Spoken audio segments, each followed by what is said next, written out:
I think he's on with interest. Is he in New Zealand or is he in Europe? I think he might be in Europe, actually. Is he already over here? Why isn't he here racing? Well, I think the New Zealanders might turn up in Munich, is my understanding. That may be incorrect, but certainly a lot of Kiwis going to be watching this race with a lot of interest. Alan Campbell rubbing his hands in anticipation. Yeah, and you know, this guy Tim Myers from Belgium, he rode Bow in that Great 8 that the Scullers put together, won the Headed River race. He's in lane 4, and Tufte, Olympic champion, he finds himself out in lane 5. I mean, Campbell beat him in the semi-final, but never write Tufte off. And Johannes Christou, again, you know, an Olympic sculler from Beijing, fantastic finish. I mean, yeah, we've got a great field here, haven't we? Despite missing Sinek, as we've said earlier, missing Istok Chop, who also didn't make it through, got rode out. But we've got Tim Mayans there, and it'll be interesting to see him and Alan Campbell up against each other, because both of them tend to lead off very hard and try and gain control of the race from stroke 1. Yeah, we didn't mention Stanislav Sharbachanina from the Belarusian double in the Olympics we're seeing there, and outside in lane 1 mentioned to Angel Fournier Rodriguez, the Cuban, who's done fantastically well, sculled into 3rd place in his semi yesterday to grab a final slot. That's right, we've got a good clean start again. And, you know, I mean, this isn't going to be a surprise, Greg, is it? Because, I mean, we expect Campbell to lead out in this unless he's doing something different. Well, I think Campbell, but I think Mayans will push him hard for it. The two of them both like to get away well. They're both technically good. They're both established in the boats for a long time, and they can move the single very quickly to 500 metres. He's such a nice guy, Tim Mayans. I was talking to him down at the Tideway Scullers Club when he was doing that men's 8. You know, there's no airs about him, there's no ego. He's a totally nice bloke, and he's not a big guy. And for a guy of his size to move the single the speed he has, I mean, he looked fantastic yesterday. He did look good yesterday, but we can see Alan Campbell, as you suspected, hasn't taken that jump.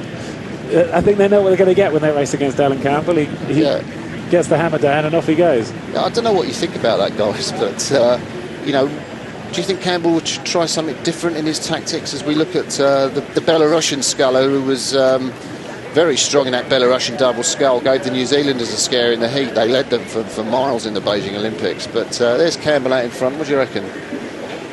Yeah, it's interesting to think about the tactical battle as to whether it is worth him having some other tricks in his bag that he could get out, other than getting out in front and controlling a race.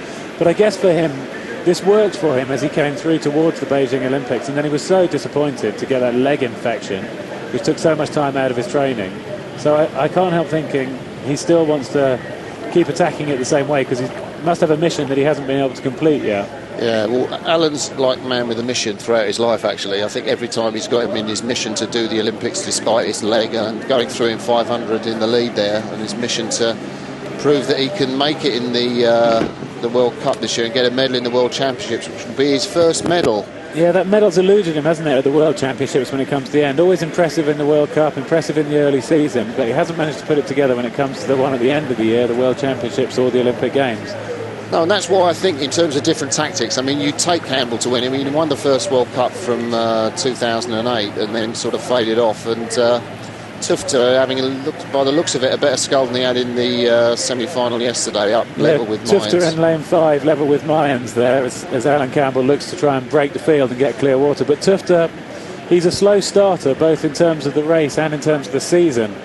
So yesterday I noticed I thought he was happy to come in second in his semi-final. He's so experienced. And, you know, you're looking at Campbell there. I mean, he'd be looking at Tufte behind him and thinking, you know, I wonder what he's going to produce. But because Tufte won the Olympic final, he didn't have the fastest 500 out of any of the 4 splits. You know, somebody else was quicker in each 500 than him, but he was just more consistent. And that incredible sprint at the end. The incredible sprint at the end. And you can see Tufte on the near side. He's so strong and he's so solid.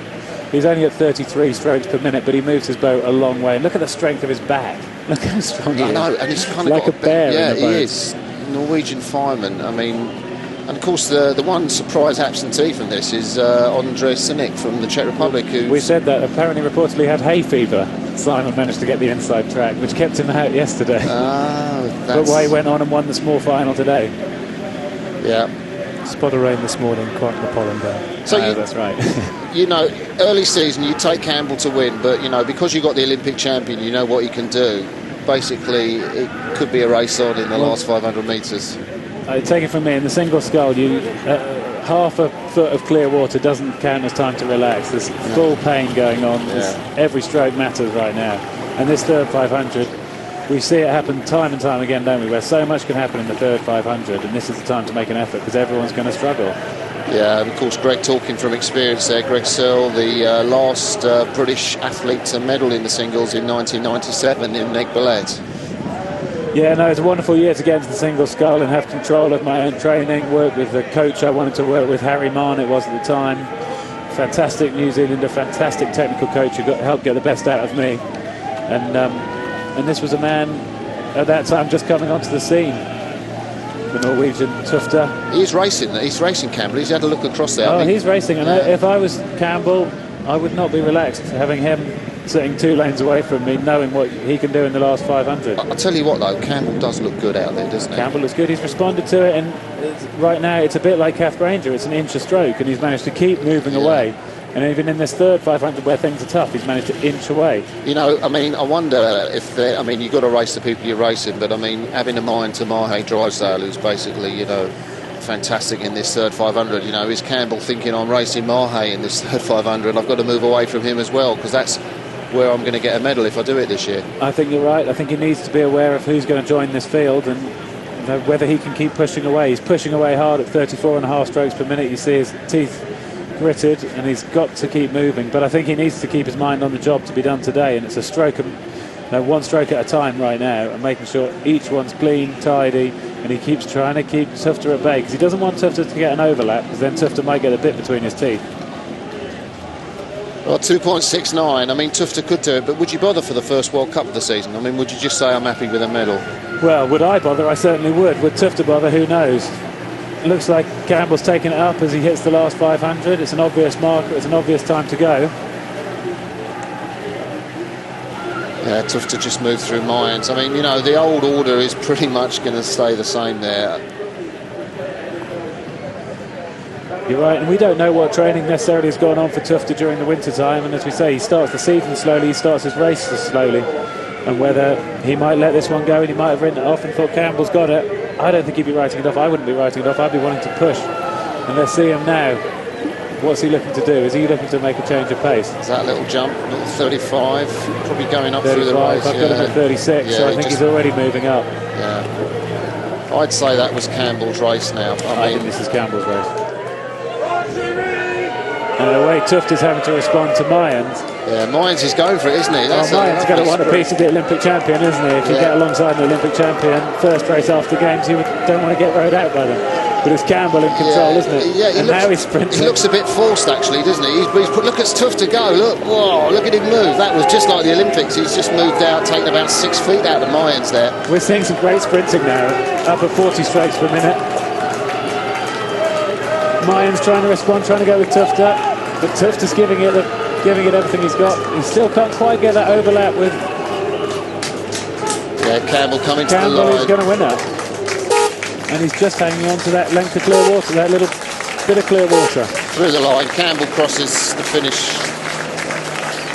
just over 7 minutes, 7:05.66. Great race. Tufte had the sprint to hold off Mayans. That was the 1, 2, 3. And Rodriguez Fournier did well on the top for Cuba, managed to hang on to 4th place in a close race with the Belarusian sculler. Yeah, that salute from Campbell means a lot. He's back, isn't he? I mean, he's back in the business after his leg injury. Absolutely. The leg injury must have just been so devastating for him, having prepared so well for the Olympics and then job done. Things to disappear. I don't know about you, Greg, but that's a little bit of deja vu, really. The first World Cup of last year, Campbell won it. What do you think of that? Tufte was quiet, first World Cup last year, pretty similar position. Yeah, and psychologically, how do you think that's going to play out? Each other so well, and I think that's why Martin's suggestion is an interesting one about whether Alan Campbell should try doing something different. Otherwise, this pattern gets established, and he might, really in the back of his mind, expect that he's going to win early, but then he might not have the confidence that he can actually come through and win late. Yeah, you feel the key players, Tufte and Mahe, they're almost happy now for Alan to charge out, give him the early season stuff, and I don't know, perhaps they do feel confident, but